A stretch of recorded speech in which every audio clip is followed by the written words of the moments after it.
The mere mention of Joseph Smith's name, or the sight of his likeness, evokes a spectrum of reactions rarely seen with other historical figures. He remains one of the most polarizing individuals in American history, standing at the intersection of deep-seated faith and intense skepticism.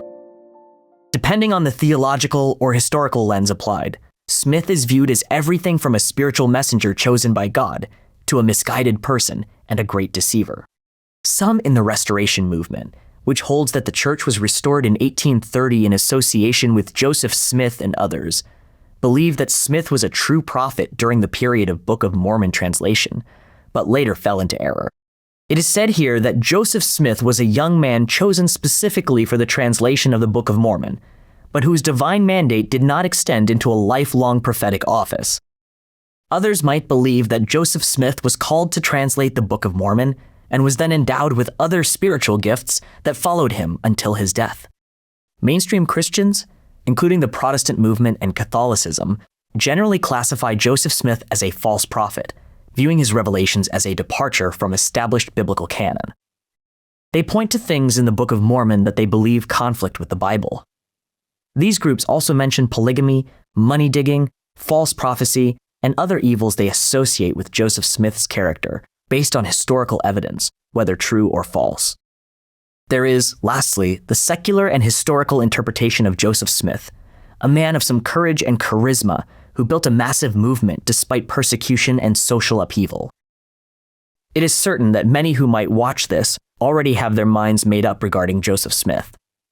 There are those who believe in the Book of Mormon and place Joseph on a high pedestal. There are those who accept the Book of Mormon but have some hesitation about him as a person and reject some of the things he did during his life. Lastly, there are others who do not accept the Book of Mormon at all and entirely reject Joseph Smith. In Joseph Smith's account of his visitation with the angel Moroni, Joseph stated the following: "He called me by name and said unto me that he was a messenger sent from the presence of God to me, and that his name was Moroni, that God had a work for me to do, and that my name should be had for good and evil among all nations, kindreds, and tongues, or that it should be both good and evil spoken of among all people." Whether you believe this happened or not, or whether you believe this account is a visitation from an angel from God or a visitation of Satan as an angel of light, that Joseph Smith's name is both good and evil spoken of has certainly proven to be true. Hence, we are now having a conversation.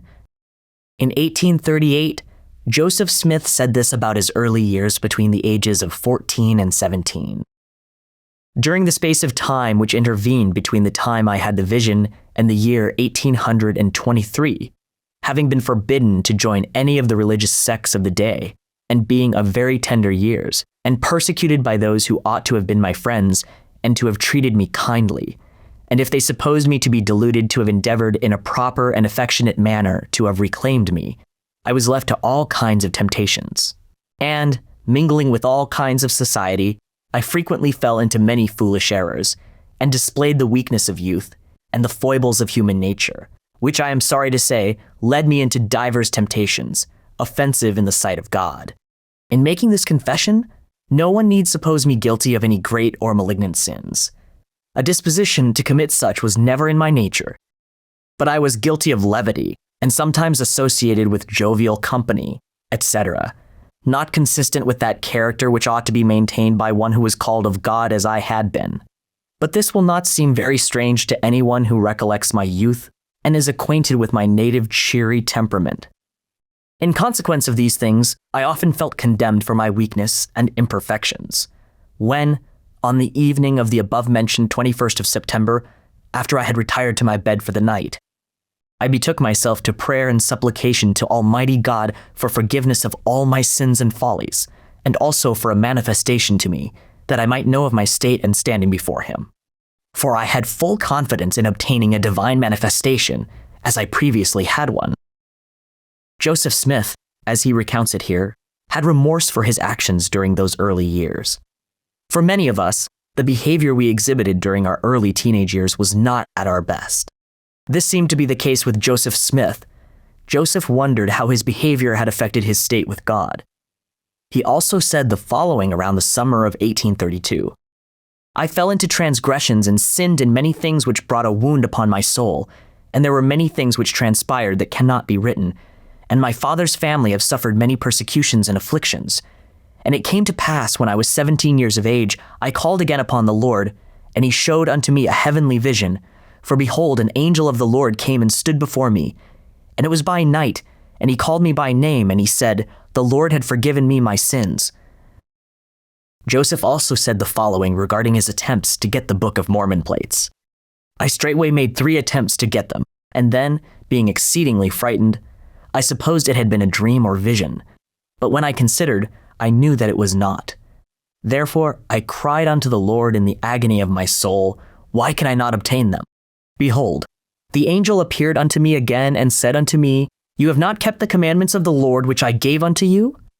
Therefore you cannot now obtain them, for the time is not yet fulfilled. Therefore thou wast left unto temptation, that thou mightest be made acquainted with the power of the adversary. Therefore repent and call on the Lord, thou shalt be forgiven, and in his own due time thou shalt obtain them. For now I had been tempted of the adversary, and sought the plates to obtain riches, and kept not the commandment that I should have an eye single to the glory of God. Therefore I was chastened, and sought diligently to obtain the plates, and obtained them not until I was 21 years of age. Here again, in 1832, Joseph recognized past transgressions he had committed, and explained that God did not allow him to have the plates until he cleaned up certain areas of his life. David Whitmer, one of the 3 witnesses to the Book of Mormon, had this to say in his writing, an address to all believers in Christ. Joseph Smith drifting into errors after translating the Book of Mormon is a stumbling block to many, but only those of very weak faith would stumble on this account. Greater abominations are recorded of David in the Bible than is recorded today of Joseph Smith. But do you reject the Psalms on this account? Do you reject the Proverbs because Solomon was a polygamist? Stop and think, you who are hasty to condemn. If you desire to know whether or not the Book of Mormon is true, read the book and investigate it, for Christ has promised that he who seeks in the right way shall find the truth of all things. I know that reproach has been brought upon the Book of Mormon, because some of those who believe it have drifted into wickedness. The world has rejected the book and turned it aside as a thing of naught. But if such persons will stop and think, they will see that they refuse to read this book, which claims to be a message from God, simply because some have transgressed who believe in the book. Such persons are not very earnestly seeking for truth. Those who have read the history of the Apostolic Church know that before John wrote the Revelation, many of those who believed in Christ went into all manner of wickedness and heresies, practicing those things in the name of Christ, and thereby brought reproach upon the name Christian. Because we are spending this time examining the life of Joseph Smith and determining which actual errors he may have made, perhaps we should make a video about King David and his sins. David took Bathsheba, a married woman, and lay with her, from which Bathsheba became pregnant.